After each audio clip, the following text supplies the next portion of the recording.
do Além, fascículo 20. Comunicações mediúnicas. Adelaide Augusta Câmara, Aura Celeste. Rio de Janeiro, 1943. Adelaide Augusta Câmara foi uma das mais devotadas figuras femininas do espiritismo no Brasil, bem conhecida pelo seu pseudônimo de Aura Celeste. Encarnou na cidade de Natal, estado do Rio Grande do Norte, em 11 de janeiro de 1874, e desencarnou na cidade do Rio de Janeiro, em 24 de outubro de 1944. Aura Celeste veio para a antiga capital federal em janeiro de 1896, graças ao auxílio de alguns militantes do protestantismo, a cuja religião pertencia, os quais lhe propiciaram a oportunidade de lecionar no Colégio Raul Williams, o que fez com muita proficiência, durante algum tempo, até que organizou em sua própria residência, um curso primário, onde muitos homens ilustres do meio político e social brasileiro aprenderam com ela as primeiras letras. Foi nesse período de sua vida, no ano de 1898, que começou a sentir as primeiras manifestações de suas faculdades mediúnicas. Nessa época, o grande Bezerra de Menezes dirigia os destinos da Federação Espírita Brasileira, revestido daquela auréola de prestígio e de respeito que crentes e descrentes lhe davam, e o espiritismo era o assunto de todas as conversas, não só pelos fenômenos e curas mediúnicas, como pela propaganda falada, pelos livros e pela imprensa. Sob a sábia orientação de Bezerra de Menezes começou a sua notável carreira mediúnica como psicógrafa, no Centro Espírita Ismael. O grande apóstolo do espiritismo brasileiro, pela sua conhecida clarividência, prognosticou, certa vez, que Adelaide Câmara, com as prodigiosas faculdades de que era dotada, um dia assombraria crentes e descrentes. E essa profecia de Bezerra não se fez esperar, pois em breve Adelaide Câmara, como médium auditiva, começou a trabalhar na propagação da doutrina, fazendo conferências e receitando, com tal acerto e exatidão, que o seu nome se irradiou por todo o país. Com a desencarnação do inovidável mestre, Dr. Bezerra de Menezes, em 1900, Adelaide Câmara aproximou-se do grande ceareiro que foi Inácio Bittencourt e, nas sessões do Círculo Espírita Caritas, passou a emprestar o seu concurso magnífico como médium e como propagandista de primeira grandeza. Contraindo núpcias em 1906, os afazeres do lar, e a educação dos filhos mais tarde, obrigaram-lhe a afastar-se da propaganda ativa nos centros, mas, nem por isso, ficou inativa. Nas horas de lazer, entrava em confabulação com os guias espirituais, e pôde receber e produzir páginas admiráveis, que foram dadas à publicidade na obra do Além, em 21 fascículos, e no livro Orvalho do Céu. Foi aí que adotou o pseudônimo de Aura Celeste, nome com que ficou conhecida no Brasil inteiro. Em 1920, retorna à tribuna e os trabalhos mediúnicos, com tal vigor e entusiasmo, que o seu organismo de compleição franzina ressentiu-se um pouco, mas, nem por isso, deixou ela de cumprir com seus deveres. O Dr. Joaquim Murtinho era o médico espiritual que, por seu intermédio, começou a trabalhar na cura dos enfermos e necessitados, diagnosticando e curando a todos quantos lhe batiam à porta, desenvolvendo-lhe, espontaneamente, diversas faculdades mediúnicas nesse período. Além das mediunidades de incorporação, audição, vidência, psicográfica, curadora, intuitiva, possuía Adelaide Câmara, ainda, a extraordinária faculdade da bilocação. Muitas curas operou em diferentes lugares do Brasil, a eles se transportando em desdobramento fluídico, sendo visível em seu corpo perispíritico, como aconteceu em Juiz de Fora e Corumbá, provadamente constatado, por enfermos que, sob os seus cuidados, a viram aplicar-lhes passes. Poetisa, conferencista, contista, e educadora sobretudo, deixou excelentes obras litero-doutrinárias, em prosa e verso, assinando geralmente com seu pseudônimo. É assim que deu a público vozes de alma, versos, sentimentais, versos, aspectos da alma, contos, palavras espíritas, palestras, rumo à verdade e luz do alto. Esparsos em revistas e jornais espíritas, há muitas poesias e artigos doutrinários de sua autoria. O grande jornalista e literato Leal de Souza referiu-se a Adelaide Câmara como a grande musa moderna, a musa espiritualista. Em 1924, teve as suas vistas voltadas para o campo da assistência às crianças órfãs e à velhice desamparada. Centralizou todos os seus esforços no propósito de materializar esse antigo anseio de sua alma. Pouco, entretanto, pôde fazer em quase 3 anos de lutas. Aconteceu, então, que um confrade, João Carlos de Carvalho, estava angariando donativos e meios para a fundação de uma instituição dessa natureza, e, um dia, faz-lhe entrega da lista de donativos a fim de que Adelaide Câmara arranjasse novos óbolos para tão humanitário fim. Dias depois, João Carvalho desencarna, e ela fica de posse da lista e do dinheiro arrecadado. Passados alguns meses, o Sr. Lopes, proprietário da Casa Lopes, que andava estudando a doutrina, mostrou-se interessado na organização de uma instituição de amparo e assistência aos órfãos e Adelaide lhe informa possuir uma lista com alguns donativos para esse fim. A ideia foi recebida com entusiasmo e logo concretizada. Alugaram uma casa em Botafogo e aí foi instalado, no dia 13 de março de 1927, o Asilo Espírita João Evangelista, sendo ela sua primeira diretora. Compareceu a essa festiva inauguração o Dr. Guilom Ribeiro, então segundo secretário da Federação Espírita Brasileira e representante desta naquela solenidade.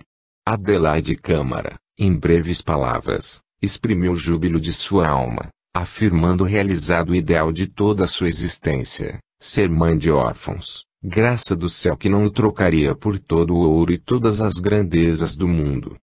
Dedicou, daí por diante, todo o seu tempo a essa grandiosa obra de caridade, emprestando-lhe as luzes do seu saber e de sua bondade até o dia em que serenamente entregou a alma a Deus. Com extremosa dedicação, trabalhou a hora celeste em várias sociedades espíritas beneficentes da cidade do Rio de Janeiro, dando a todas elas o melhor de suas energias e de sua inteligência. No Asilo Espírita João Evangelista, porém, foi onde realizou sua tarefa máxima, não só como competente educadora, mas também como hábil orientadora de inumeráveis jovens que ali receberam, como ainda recebem, instrução intelectual e educação moral. A vida e a obra de Adelaide Câmara foram uma escada de luz, uma afirmação de fé e humildade, e um perene testemunho de amor. Era grande educadora que ensinava educando e educava ensinando, pelo exemplo. Médium sem vaidades, sincera e de honestidade a toda prova, praticava a mediunidade como verdadeiro sacerdócio. Dotada de sólida cultura teria, se quisesse, conquistado fama no mundo das letras. Poetisa de vastos recursos, oradora convincente e natural, senhora de estilo vigoroso e de fulgurante imaginação, tudo deu e tudo fez, com o cabedal que possuía, para o bom nome e o engrandecimento da doutrina espírita. O Asilo Espírita João Evangelista, no Rio de Janeiro, aí está ainda, em sede própria, atestando a obra e o devotamento à causa do bem daquela nobre mulher que se chamou Adelaide Augusta Câmara. Meditação. Meus amigos, prezados irmãos em Cristo, Deus vos salve. Sinto imenso prazer em visitar-vos, eu, que desde longos anos não tenho dito uma só palavra nesse recinto. Pertencendo ao grupo daquelas que se dedicam ao trabalho evangélico espírita, venho exercendo minhas modestas atividades em favor deste núcleo cristão, sem, contudo, transmitir a vós outros a minha palavra desautorizada. No entanto, cabe-me a vez de vos dizer alguma coisa hoje, e eu o faço emocionada, cheia de amor por vós e simpatia por todos os outros, desejando que minhas palavras, embora sem brilho, possam cair em algum necessitado, trazendo-lhe o conforto e o consolo de que carece. Meus amigos, meus irmãos, vós, que sois espíritas e desejais o progresso da causa que defendeis, guardai de memória este reparo que faço, baseada na experiência de alguns anos de desencanada, de observação constante, que me autorizam a vos dizer assim: aperfeiçoai-vos na prática dos evangelhos de Jesus. São esses evangelhos benditos que nos ensinam o caminho da salvação, são eles que contêm a doutrina expressa do Divino Mestre, todos os seus bons desejos, toda a sua vontade divina, toda a sua misericórdia excelsa, toda a sua caridade sem par.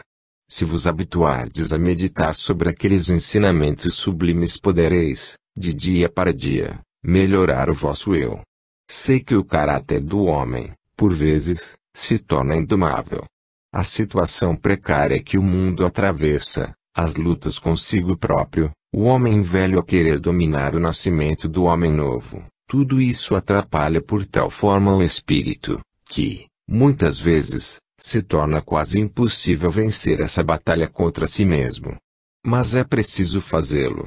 Pois se Jesus foi manso, caridoso e bom, como podem os cristãos ter palavras de revolta, duras, ásperas, cruéis, ferindo corações, perturbando a paz, o sossego, causando dores amargas e não diminuindo, sequer um átomo, o motivo desses impropérios? Se a palavra do homem, causticante, forte, minorasse a situação em que ele próprio se debate, bom seria, e suportável, o desregramento a que, não raro, as criaturas humanas se entregam, prejudicando outras. Mas, como nadador que mais se debate, mais se afunda, quanto mais luta contra o falso elemento, mais se aprofunda no perigo, assim o homem violento, quanto mais se debate, mais se aflige a si próprio, piorando a sua condição espiritual e, frequentemente, a sua condição material. A palavra do Cristo, vós o sabeis, esta, sede pacíficos. Experimentai, meus amigos, ouvir esta palavra e executá-la. Nada vos direi de mim. Meu sofrimento foi atroz, na terra. A enfermidade que me jogou sobre o leito foi das mais cruéis, e eu padeci muito. Se um prazer tenho, se uma satisfação humilde me inunda o ser, é que jamais, graças à misericórdia divina, me saiu dos lábios uma palavra contrária àquele padecer. Se Deus me mandou tal cruz, foi porque dela eu tinha necessidade. Louvado seja o Senhor. Fazei vós também assim, e compreendereis a doçura da fé, a grandeza do perdão, compreendereis quão inefável é saber amar, ainda que no meio das mais cruentas dores, dos mais acerbos sofrimentos, das mais dolorosas penas.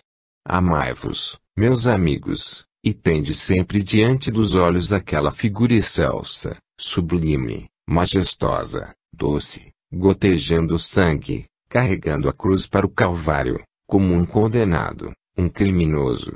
Se esta visão ficar perante os nossos sentidos, vós não tereis coragem de ser cruéis.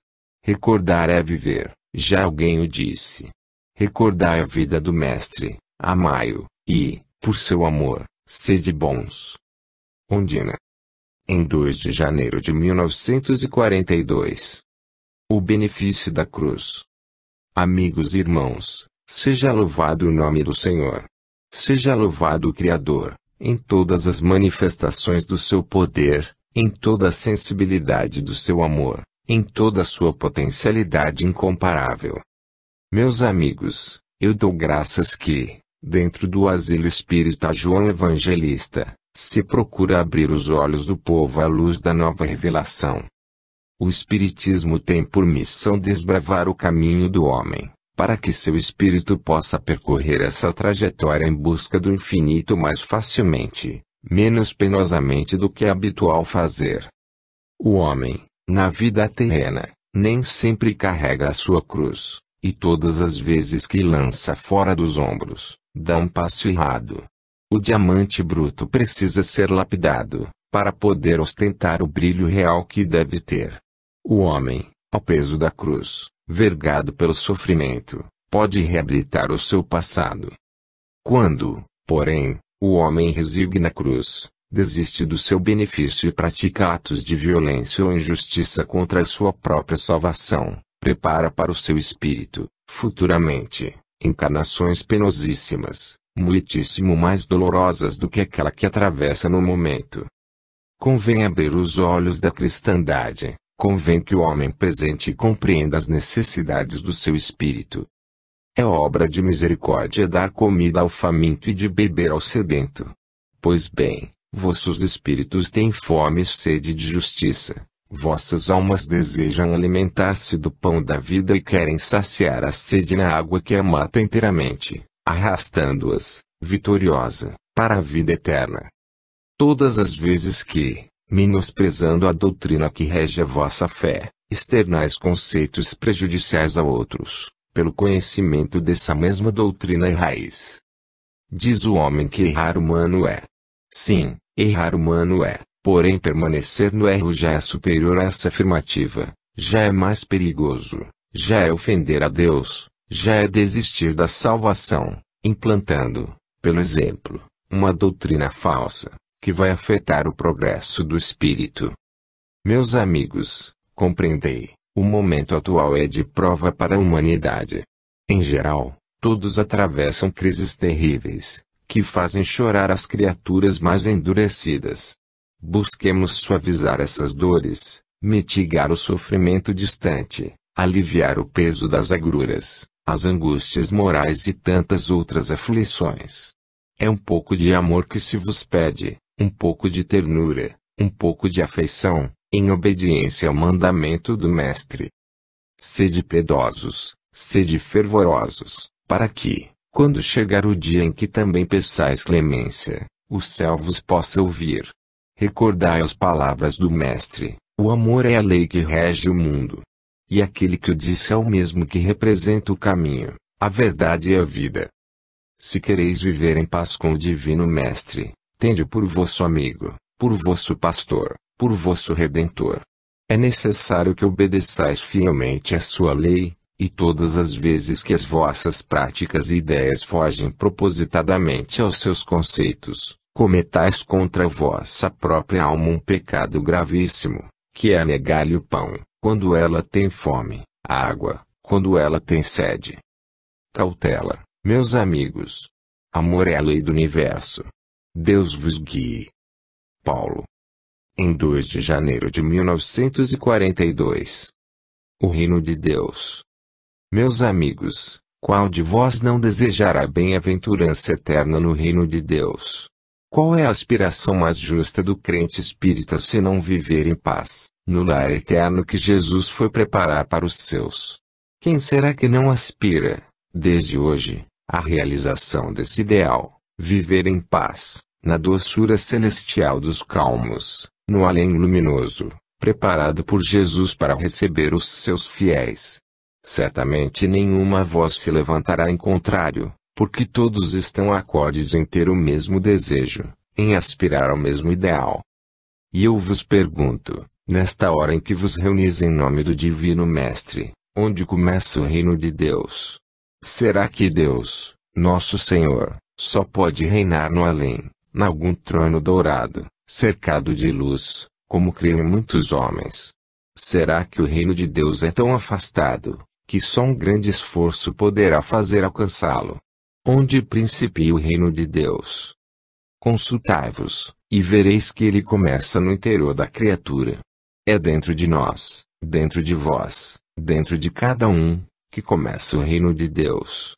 Desde que o homem velho se retira, para dar entrada ao homem novo, desde que os vícios são esmagados e substituídos pelas virtudes, desde que o orgulho do homem é pisado, destruído para sempre, dando lugar ao altruísmo, à verdadeira caridade, ao amor cristão, aí, nesse peito, aí, nesse espírito, começa o reino de Deus.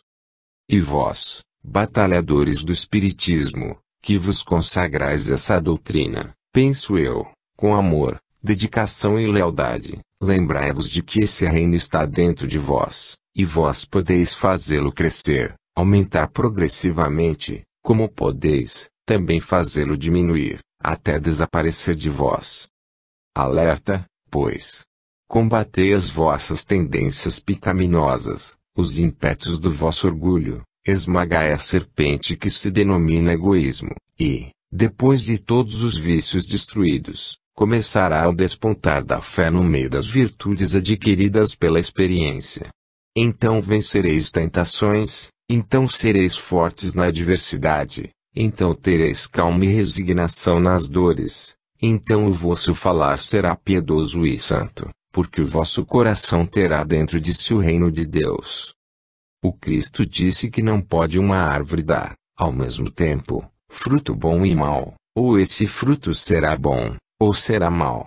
Se o reino de Deus está firmado em vós, dareis fruto bom para a vida eterna, e os vossos atos serão a prova da vossa fé, que se mostrará em ações, palavras e gestos. Pelo contrário, vosso fruto é mau, vossas ações o demonstrarão, vossas palavras melhor o farão, vosso exemplo será pernicioso, mas também o reino de Deus não estará entre nós.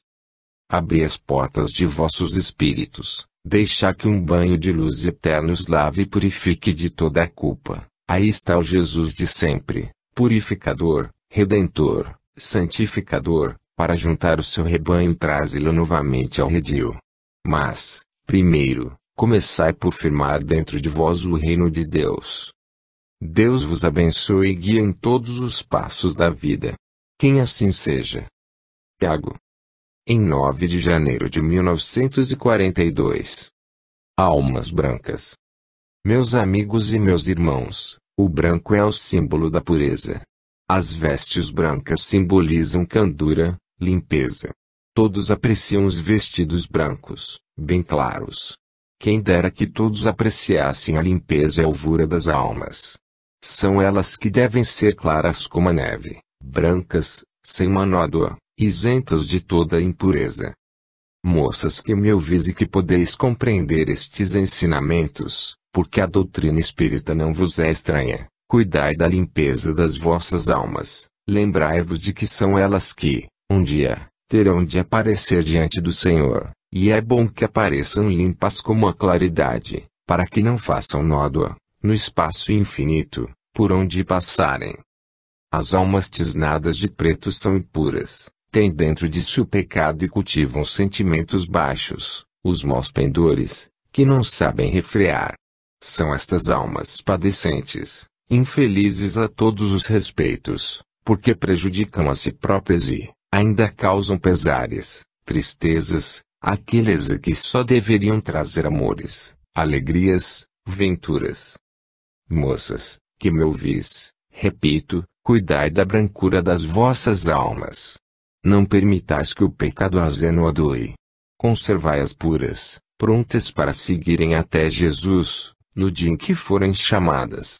Se for a vossa sorte, no mundo, desfrutar dias felizes, em que busqueis servir aos outros com prazer, encontrando, também neles, o mesmo prazer de vos servir, bom será. Se, porém, a vossa desdita não permitir que dias felizes corram para vós, apelai para a altura, porque melhores dias terá sempre o Senhor a vos conceder. Uma coisa agora vos direi, desejando que fique bem firmado em vossos espíritos. Deus, na pessoa de Jesus, quando no mundo esteve, sempre disse: aquele que quiser crescer, faça-se pequeno, significando que, no reino dos céus, o orgulho da terra, os prazeres humanos, suas ambições e egoísmo não dão altura moral ao espírito. A estatura espiritual de uma criatura se mede pela soma das suas virtudes. Por isso, disse o Senhor, melhor é servir do que mandar. As moças, sobretudo, têm a impressão de que servir a humilhar-se, é descer, trabalhar a ser pequeno. Trabalho não é virtude nem se fez para a mulher. Esses conceitos são errôneos. Melhor é servir do que mandar. E quem trabalha com gosto, pelo prazer de servir a Jesus, cumprindo as suas obrigações, fazendo os seus deveres com prazer, está preparando para o seu espírito um caminho cheio de flores para a eternidade. Portanto, minhas amigas, conservar bem puros os vossos sentimentos, mantende-vos isentas do pecado, trabalhadoras fiéis servas do Senhor, porque os mais elevados na altura, nos céus no espaço infinito, são exatamente aqueles que melhor sabem servir. Deus vos abençoe, e a nós outros conceda o progresso de que nossos espíritos necessitam. Almira. Em 9 de janeiro de 1942. Nem tudo está perdido. Meus amigos, Deus vos conceda a sua luz, a sua paz. A sementeira do Evangelho bendito de Jesus continua a se fazer sem interrupção. Em toda parte do globo fazem as suas preces os amantes da verdade e da verdadeira fé. Em toda parte há almas piedosas que se consagram à verdadeira fé. Em toda parte há almas piedosas que não se esquecem dos seus semelhantes, que pedem a Deus alívio das dores, tanto para si como para os seus irmãos na terra. Há muitos, porém, que procuram se desviar, seduzidos pelas promessas do mundo. É preciso que vós compreendais que a fé é o alicerce das vossas almas. Só a fé segura a criatura no mundo de dores e tormentos. Aqueles que têm fé e esperam de Deus a sua bênção, devem compreender que nem tudo está perdido. Almas piedosas, almas que desejam o bem, devem imaginar que Deus não fica surdo às suas preces. Deus lê no íntimo das consciências. Deus sabe quem o ama, porque amar a Deus sobre todas as coisas, significa amar ao próximo como a si mesmo. Eu vos digo que há quem saiba neste mundo amar aos seus semelhantes, por amor de Jesus. Que a bênção de Deus recai sobre todos vós, e vos une e ampare, e que os dias que se aproximam sejam melhores do que os que se vão. Paz a todos os homens. Max. Em 23 de janeiro de 1942. Paz para todos. Meus amigos, serei breve. Desejo-vos paz, do íntimo da minha alma. Pensai que a esperança mais radiosa do crente espírita é de fato alcançar a paz para sua alma, a paz coletiva para sua família, e sossego para seu lar. Nunca percais a esperança, e não deixeis que se amorteça a chama da fé, a fé que ilumina o vosso caminho, a fé que vos sustenta, anima, conserva, fortifica e salva. Agarrai-vos à fé, a fé no mártir do Calvário e na doutrina espírita. Eu disse, serei breve, e cumpro a minha palavra. Estou convosco em todas as vossas aflições, em todas as vossas tristezas, e peço ao meu Deus, paz para todos. Alfredo Barcelos. Em 23 de janeiro de 1942. Atenção, espíritas. Meus amigos e meus caríssimos irmãos, venha a paz de Jesus sobre todos vós. Entrou o asilo em nova fase de trabalho. Uma nova etapa se abre diante dele para vós, homens responsáveis pelo seu aumento e pelo seu progresso. Entra o asilo em mais uma fase em que se espera o esforço daqueles habituados à luta, e o amor dos corações devotados ao bem. Certamente que os vossos irmãos de outro plano da vida, responsáveis pela parte que lhes toca na evolução desta obra, com a graça de Deus não se descuidarão de seus afazeres. Graças a Deus neste período, ora findo, não temos a lamentar desastres, tristezas. O homem, tão somente, não seguro na sua fé, vacila, e procura em outros meios alimentar a sua crença. Graças a Deus nem todos pensam assim, e o peso da cruz torna-se leve. Para vós, crentes espíritas, cuja atenção eu chamo neste momento, é preciso vos encorajardes, nada vos deve atemorizar. A palavra de Cristo é, nenhum só fio de vossos cabelos cairá a não ser determinado por Deus. Poderá fugir o homem à responsabilidade de suas provas, sem que acarrete sobre si as responsabilidades futuras? Certamente que não. Por conseguinte, olhar firme no Mestre, fé em Deus, coragem para trabalhar, e não haverá tempo para pensar mal, porque todos os pensamentos, todas as ações convergirão para o bem. Assim tereis impresso em vossas almas, em caracteres dourados, o lema caridade. Quando o espírito se desvia, quando o seu amor pelo trabalho enfraquece, então sim, há tempo para temores, esquecendo-se que do alto vela a luz que nunca faltará, o sol de justiça que sempre brilhará, a força onipotente que jamais falhará. Lembre-se o homem, que sozinho falhará quando chegar o seu dia de prova, e o amparo do Mestre o aguentará se tiver confiança nele. A dor purifica a alma. Paz concede o Senhor, a todos os homens. Tiago. Em 30 de janeiro de 1942. Súplica. Meus amigos e meus irmãos, eu vos convido a acompanhar-me na prece que vou fazer, para o encerramento desta sessão, ao Deus Criador e Todo-Onipotente. Pai amantíssimo, em teu nome pedimos a graça de aliviar pelo pensamento a humanidade sofredora.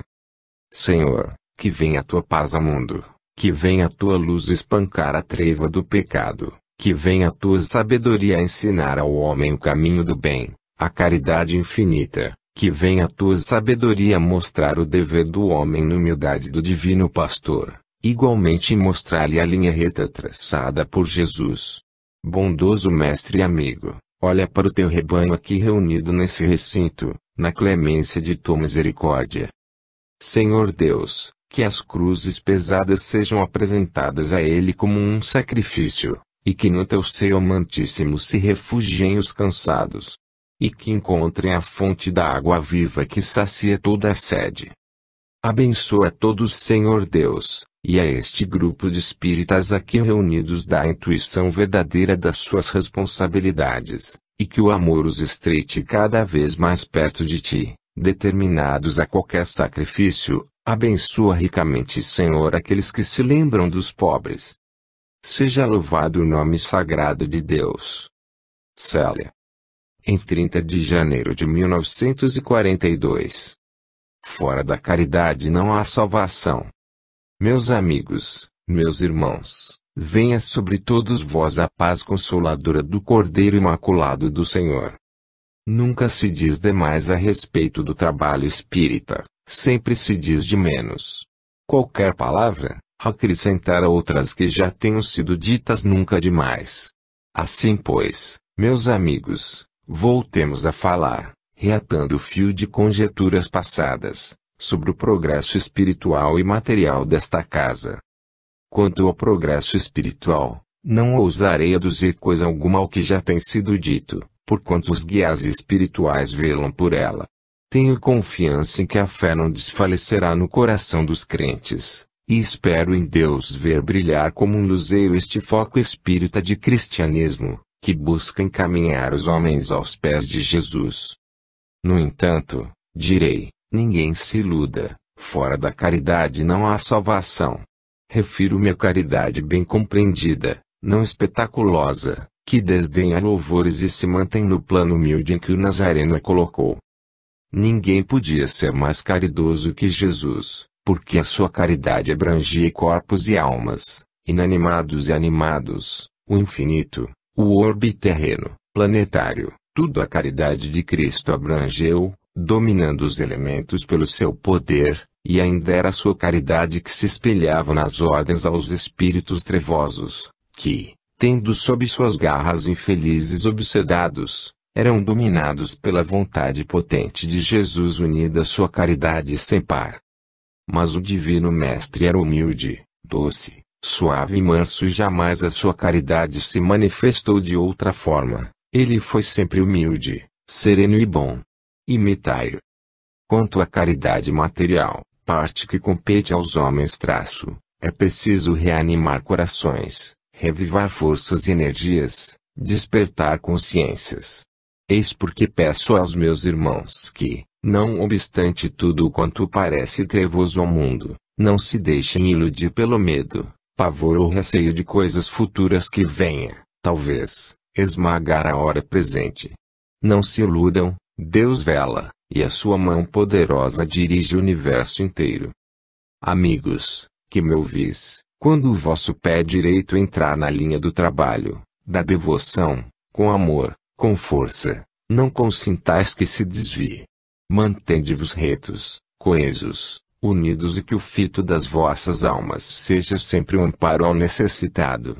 Deus vos ajudará, Deus vos dará as intuições precisas para a realização dos vossos pensamentos, desde que eles sejam puros, isentos de qualquer interesse baixo. Amai-vos, é a palavra do Nazareno. O próprio discípulo amado do Divino Mestre nunca cessou de repetir: amai-vos uns aos outros, sede unidos, meus filhos, amai-vos uns aos outros. Já com a sua cabeça coberta das neves dos anos, a voz trêmula, ainda ele repetia: amai-vos uns aos outros. Como isto é belo, como é nobre, como é grandioso. Mas também como poucas criaturas humanas o percebem, quão poucos atingem a profundidade desta expressão santíssima partida dos lábios de Jesus e transmitida pelos de João o Evangelista. Só pode compreender o que é amar o seu semelhante, o pobre, o necessitado, aquele que vê abandonado no mundo, sem amparo, e que recorre, ciente de que será atendido, à caridade do seu irmão. Amai-vos, meus irmãos, amai-vos muito. Deus abençoe a todos os meus amigos que aqui se encontram, conforme as suas necessidades físicas ou espirituais, desça sobre todos eles a benção do Senhor. Até a próxima vez. 20. Em 6 de fevereiro de 1942. Uma alma feliz. Seja louvado o Santíssimo nome do Senhor. Paz, na terra, a todos os seres de boa vontade. Meus amigos, falar em paz, nesta hora em que o mundo não a tem, equivale a erguer aos seus uma súplica em favor da humanidade. Sem distinções, nós todos, juntos, neste instante, homens e espíritos, devemos coligar os nossos pensamentos, envolvê-los na aura da caridade cristã e enviá-los para o alto, em busca da paz salutar que Deus pode fazer baixar a terra. Só Ele, o Senhor onipotente e bom, só Ele, misericordioso e infinito em seu poder, poderá, neste momento de perturbação e dores, manter serena a humanidade. Vós e nós, que assistimos, com frequência, às vossas sessões, devemos procurar ter o ânimo levantado, os corações, à altura da crença, nossos espíritos preparados para a luta, e enfrentar os acontecimentos com fé segura, sabendo que Deus proverá. Bondoso Espírito, que há bem pouco ao que se manifestou, levantou a ideia de que ninguém se atemorizasse, houvesse o que houvesse, procurasse amparar-se ao escudo da fé, esperando, confiante, a vinda daquilo que o Senhor tem para mandar. Quem sou eu para lhe secundar a opinião? Quem sou eu para afirmar a mesma coisa? No entanto, faço, não por ousadia, mas pela vontade de que este grupo de espíritas que aqui se encontra, juntamente com os outros bem-intencionados lá de fora, dê ao mundo um exemplo palpitante de que a fé espírita vem preparando para o trabalho e a crença espiritual corpos e almas fortes, que não temem as borrascas que possam sobrevir nem os infortúnios da sorte, porque infortúnios não há, existem provas. Assim, denodados cristãos, agasalhai-vos à sombra da cruz, ponde-vos aos pés do Divino Mestre, levantai as vossas almas para Deus e confiai em que o asilo espírita João Evangelista progredirá sob a égide do cristianismo, convidando e levando almas para Jesus. Seja o Divino Mestre o alvo supremo da vossa fé.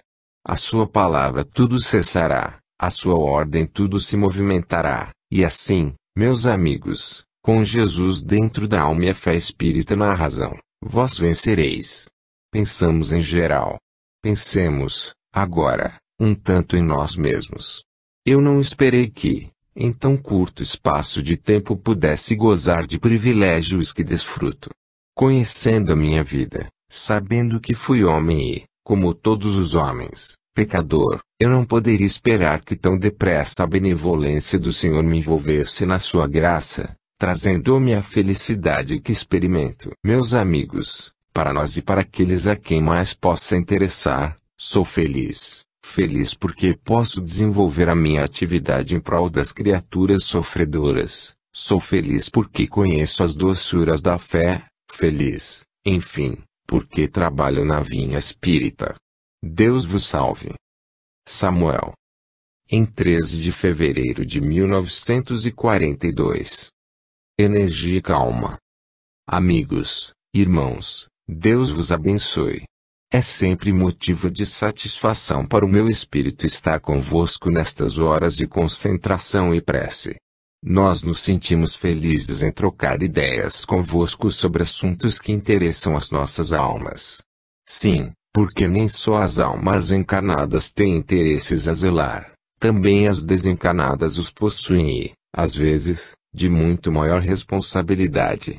Cabe-nos intuir-vos nos vossos pensamentos, corre-nos o dever de procurar encaminhar-vos sempre pela rota que julgamos segura. Não somos, no entanto, responsáveis pela diretriz que aceitais, mas pela que vos apresentamos.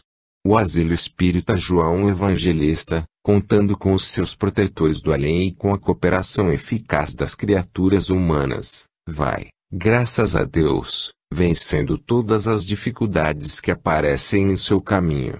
Folgamos em compreender que todos estão bem intencionados, mas nunca há demais dizer-lhes que um pouco de reflexão lhe poderá ser muito útil.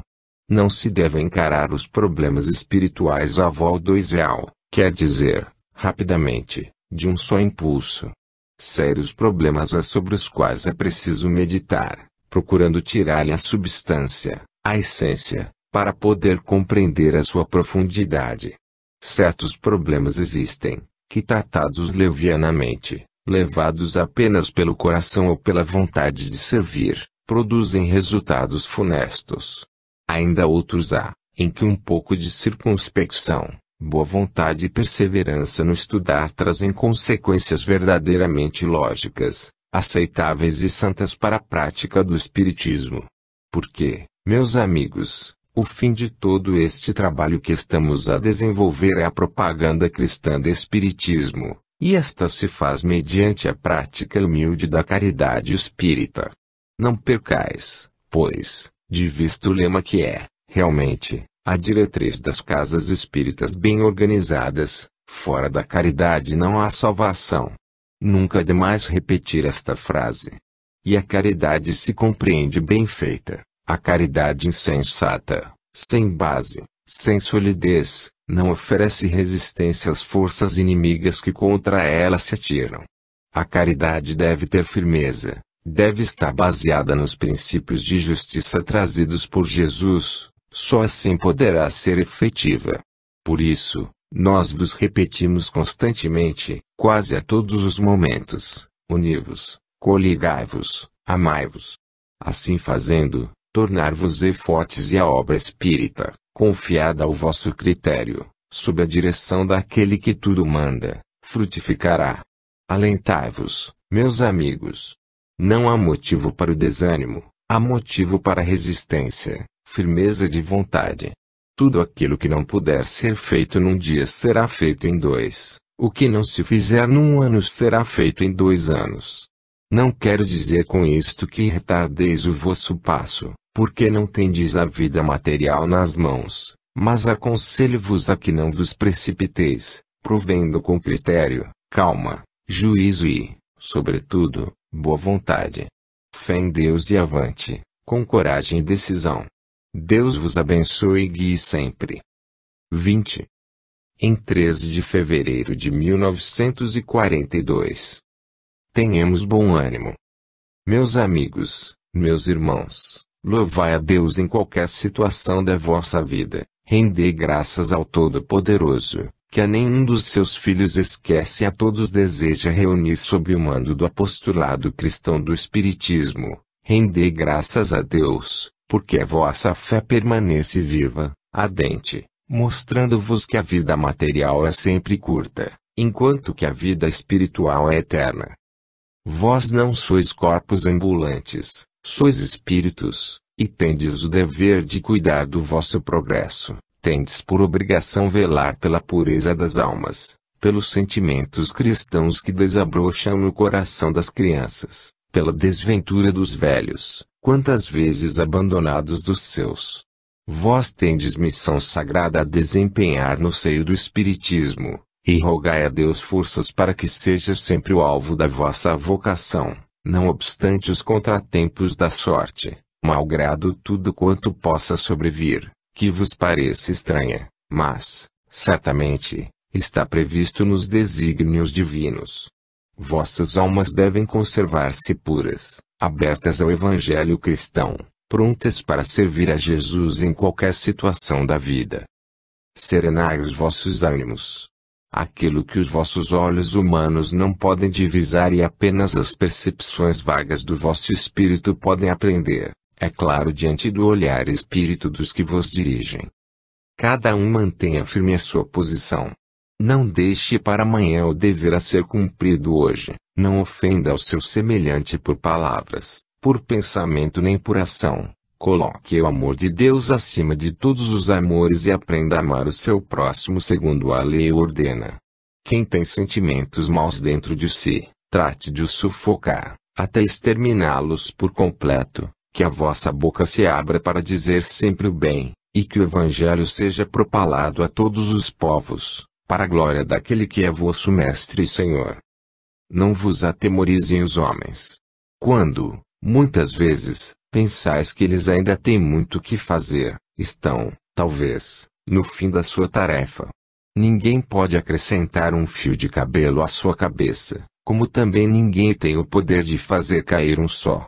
Deus, poderoso e bom, vela pela segurança de todos os seus filhos e vos oferece um porvir luminoso, claro, belo e seguro, se a vossa fé se mantiver sempre firme. Ninguém se atemorize. Deus, nosso Senhor, que governa todo o universo, envia sua paz à humanidade desvairada. Que assim seja. Tiago. Em 20 de fevereiro de 1942. Bem-aventurado o que crê. Louvado seja nosso Senhor Jesus Cristo. Meus amigos, meus irmãos, nesta hora solene, em que mais prova da imortalidade da alma foi dada a lume, eu quero congratular-me convosco pelo exemplo da vossa fé. Quando, pela primeira vez, uma alma ingressa num recinto como este, em que todos estão concentrados, ajudando mentalmente esse espírito que ensaia o seu voo, fácil é, para o comunicante, exprimir-se, dar-se a conhecer, manifestar-se, enfim. Se, porém, o ambiente não é sereno, se há qualquer outro pensamento cortando o fio da concentração, a manifestação não se opera com a facilidade com que esta se fez. Vós destes, mais uma vez, meus amigos, demonstração da vossa crença.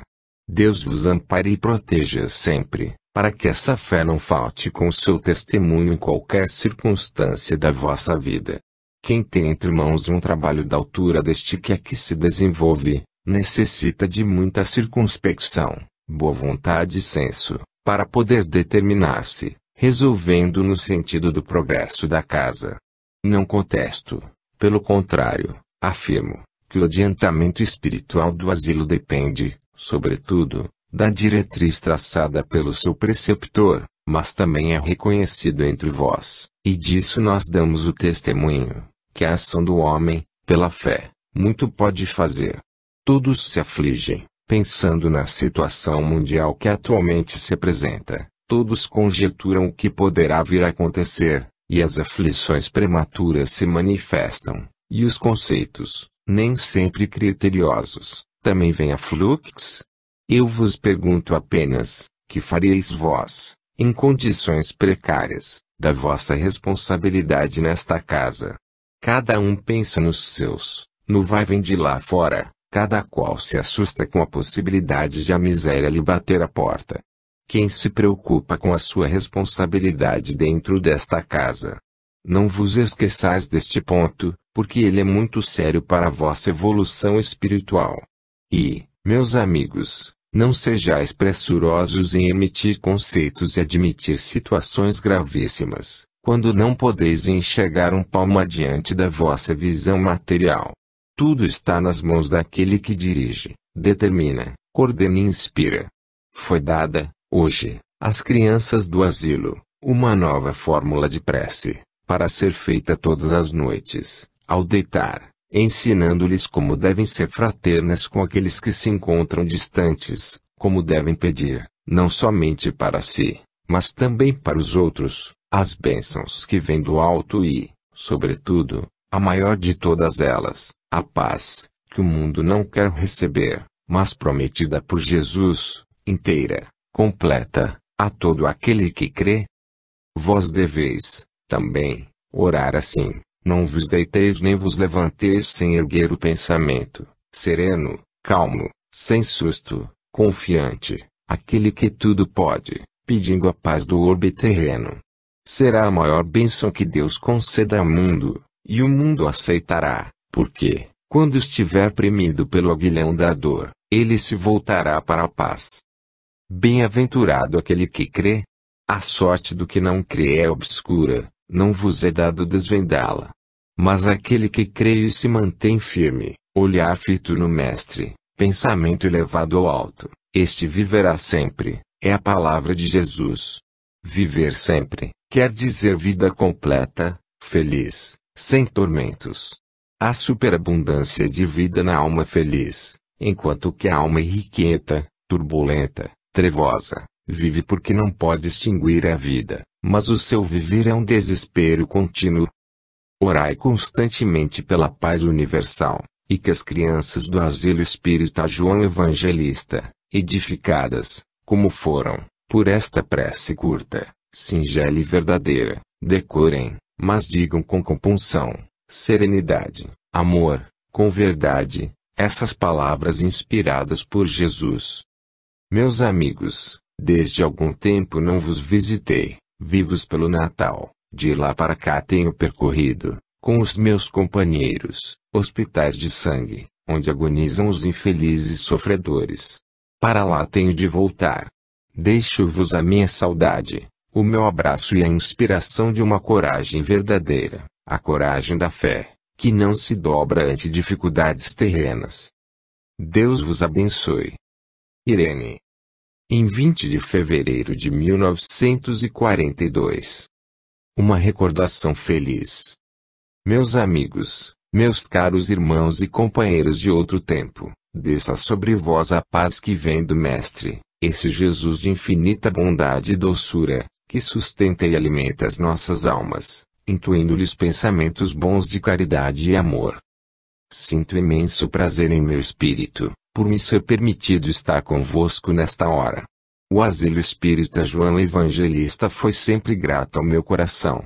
Quando passei desta vida para outra, esse amor tornou-se um afeto puramente espiritual, e meu espírito inteiro roga a Deus a felicidade desta casa, cuja finalidade é amparar crianças e senhoras de idade desvalidas, fornecendo-lhes o necessário para os seus corpos e espíritos. Posso atestar que aqui se ministra a instrução às crianças, aqui se cuida da sua saúde e bem-estar e se procura conduzi-las pelo caminho da dignidade, da virtude e do dever. E eu, que com elas convivi e aqui estive, posso dar um testemunho fiel, sem exagero, do que acabo de afirmar. Minha visita, nesta hora, é consagrada especialmente a elas. Sei que não podem estar presentes no momento, mas, como sei que as palavras são apanhadas, peço que lhes sejam lidas, para que, ouvindo-as, elas tenham a certeza de que as velhas amizades não se acabam pelo fato de o ser deixar a carne e partir para o espaço. As amizades firmes, sólidas, verdadeiras, são aquelas que interessam o espírito, aquelas que têm raízes dentro da nossa alma. Quantas destas meninas foram minhas alunas? Com elas me ocupei, dei-lhes aulas e, no seu interesse espiritual, procurei fornecer-lhes exemplos, fazendo-as compreender que o trabalho não era uma sobrecarga, mas um dever apreciável, nessa convivência que todas entretínhamos nesta casa, em tempos que já lá passaram. Já lá se foram esses tempos. Eu relembro saudosa esses dias, em que, todas as manhãs, me preparava para que vir, e era com imenso prazer que isso fazia. Recordo essa época e tenho dela viva saudade. Isso não quer dizer, porém, que eu não esteja satisfeita no plano em que me encontro. Bem ao contrário disso, sinto-me feliz, muito feliz, porque são aproveitados os meus fracos préstimos. Não me transformei numa inutilidade. Se bem que reconheço a minha pouca valia, essa mesma mediocridade é aproveitada no serviço do Senhor. Busco angariar simpatias para a congregação espírita, procuro encaminhar as moças ao aprisco do Senhor e velo pelas crianças desta casa, a quem muito estimei e sempre estimo. Para todos os presentes, inclusive aqueles que são mais caros à minha alma, ao meu coração, ao meu sentimento, à minha recordação, num estreito e longo abraço.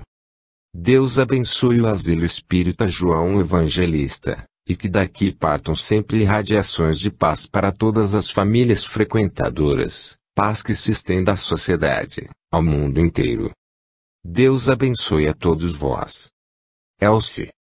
Em 27 de fevereiro de 1942. As nossas crianças. Meus amigos, paz e luz vos desejo, crescente progresso espiritual. Venho falar-vos, meus caros irmãos, do assunto da minha providência, as nossas crianças. Dentro do Asilo Espírita João Evangelista, tenho sempre meu espírito voltado para elas. São as flores deste jardim, a preocupação máxima dos seus dirigentes, enfim, a causa de tudo quanto aqui se vê. Cuidar do seu progresso espiritual, bem como da sua educação e higiene, da sua saúde mental e física, é dever de todos nós, vosso, porque a parte material está entregue às vossas mãos, nosso, porque as intuições devem partir de nós. Eu confio muito em que o devotamento das criaturas que se consagram a este trabalho possa colher grande proveito.